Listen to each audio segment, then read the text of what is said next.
ચીખલીના થાલા ગામે ઇકો કારમાં સવાર 3 ઇસમોએ કારમાં બેસેલ એક મુસાફરના ખિસ્સામાંથી 28,000 રોકડા રૂપિયાની ચોરી લઈ ઇસમને ગાડીમાંથી ધક્કો મારી નીચે ઉતારી ફરાર થઈના બનાવમાં પોલીસે એક આરોપીની ધરપકડ કરી વધુ તપાસ હાથ ધરી છે।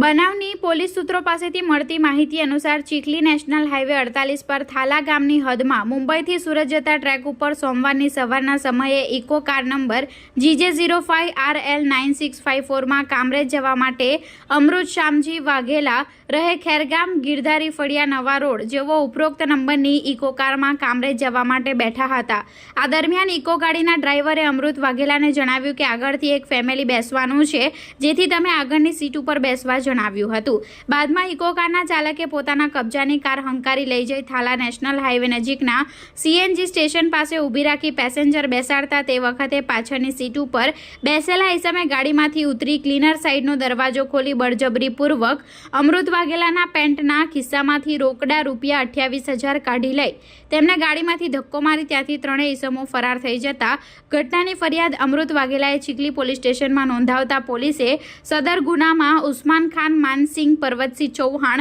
રહે રાહત સોસાયટી નૂરાની મસ્જિદ પાછળ ઉનગામ સુરતની ધરપકડ કરી વધુ તપાસ PSI RN વાડલે કરી રહ્યા છે।